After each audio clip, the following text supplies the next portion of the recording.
You are currently working on healing your relationship with food, but you're not feeling hungry in the morning. This is so common, and it's a question that I get asked often. Can I still be an intuitive eater? Can I heal my relationship with food if I'm not feeling hungry in the morning, or if I don't want to eat, or I don't tend to want food until mid-afternoon? If this is you and you're feeling confused and you want some guidance around why you're not feeling hungry in the morning and what you can do about it, and then how this fits into the broader context of healing your relationship with food and becoming an intuitive eater, you're going to want to watch this video, because I'm going to dive into 3 common reasons why you're not feeling hungry in the morning.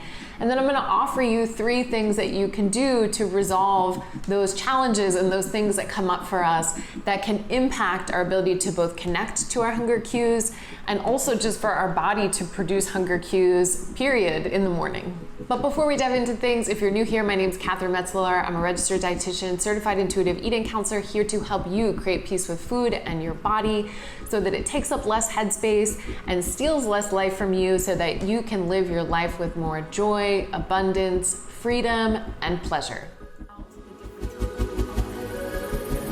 You definitely want to take a listen to this. So a very common experience is to not feel hunger in the morning. And it's this really tricky situation, I find, when you're healing your relationship with food, because for a lot of people, they've been on diets and programs and all kinds of other things that have specifically said that they need to follow a very regimented diet. They need to eat at certain times and override their hunger cues and override their fullness cues, and essentially have gotten a whole lot of years of someone else telling them how to eat and when to eat. So when you are transitioning to getting rid of diets and giving up food rules, it can feel really liberating to no longer follow somebody else's rules anymore. And then a common situation is that people will start to notice that they don't feel hungry in the morning. And the instinct is to say, well, it feels intuitive to skip my breakfast because I'm not feeling hungry. After all, for example, with intuitive eating, we're wanting to connect to and honor our hunger cues. But what happens when you don't feel your hunger cues anymore? How do you navigate that situation? First, I think it's helpful to start with why you might not be feeling hungry in the morning. Mornings can be a really difficult time of day. You wake up, you're likely on your phone immediately, as many of us are. You've got a lot of things you need to do and accomplish. And sometimes breakfast isn't always a priority, especially if you're not feeling your hunger cues. The first common reason why you might not be feeling your hunger in the morning is because adrenaline, a hormone that your body produces, tends to be higher in the morning. And what does this hormone do? It shows up in the context of stress, but also it just tends, from a physiological perspective, to be higher in the morning. It propels us to get going, to get started, but it actually blunts your hunger cues. So it's not that you're not feeling hunger, that your body doesn't need food. It's just that higher amount of adrenaline that your body is producing tends to blunt or shut off hunger cues. The second common reason is that you might be feeling anxious or depressed. These are 2 very common emotions and experiences that we feel as humans, and this can impact our connection to our hunger cues, our connection to our body, and the various hormones that are produced in the context of feeling both anxiety and depression that can impact how drawn to food we are and how hungry we are for breakfast and in the morning.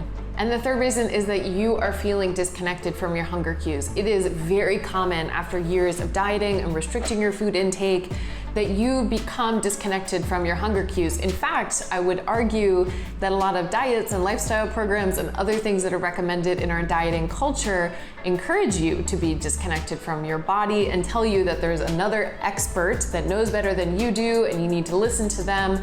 And in the process, you need to develop a disconnection from your body. So over time, what does this do? This wears away at our awareness of our hunger cues, our connection to the nuance of them. And so in the morning, it might be that you might not be feeling your stomach growling or those kind of overt hunger cues that we tend to feel and know, okay, this is hunger and I need to eat. But you might be feeling more subtle signs of hunger that are telling you and your body that you need to eat, but you don't really know them because you've been disconnected from them for so long. Like having a difficult time concentrating, or feeling fidgety, or noticing a certain sensation in your throat, all kinds of things that are related to the nuances of hunger. So now that you know the 3 common reasons why you might not be feeling hungry in the morning for breakfast, let's talk about some things that you can do with that information and what I would recommend if you want to create a more peaceful relationship with food and heal your relationship to food. Now knowing that your adrenaline is likely higher than it is for the rest of the day, knowing that you may be feeling anxious or depressed, which impacts your hunger and your connection to your hunger, and knowing that you might be feeling disconnected from the nuances of your hunger cues, it's safe to say that it's very hard to depend on feeling hungry in the morning to guide your choice around whether or not to eat. This is a prime example of what I call practical eating, a time that we need to use our brain, in a sense, to say, okay, there are things that are likely impacting my connection to hunger, my production of hunger hormones, but this doesn't mean that my body doesn't still need nourishment and food. I've got a whole day ahead of me. I want to connect to the reasons why I need energy to get those things done, and I need to make sure that I get some food. Now, for a lot of people, and this could be the case for you, this can feel pretty uncomfortable because you're not particularly feeling hungry. You might not even want to eat, considering if you're feeling anxious or if your adrenaline's really high. Everything in your body is saying, I'd rather not. I've got other things I need to do and I'm not feeling really drawn to eating. So in terms of practical eating, this can be an opportunity for you to think about, okay, where can I get some protein? Where can I get some fat? Where can I get some carbohydrates? Can I add something to this meal that might be enjoyable or pleasurable? How can I make this meal as easy as possible, as accessible as possible, and not make it too complicated? Remember that your brain and body need food and fuel for the day, regardless of whether or not you feel hunger cues in the morning. And it's okay to eat in the absence of hunger cues, especially as you're healing a relationship to food and figuring out the nuances of hunger. This is not something that happens overnight.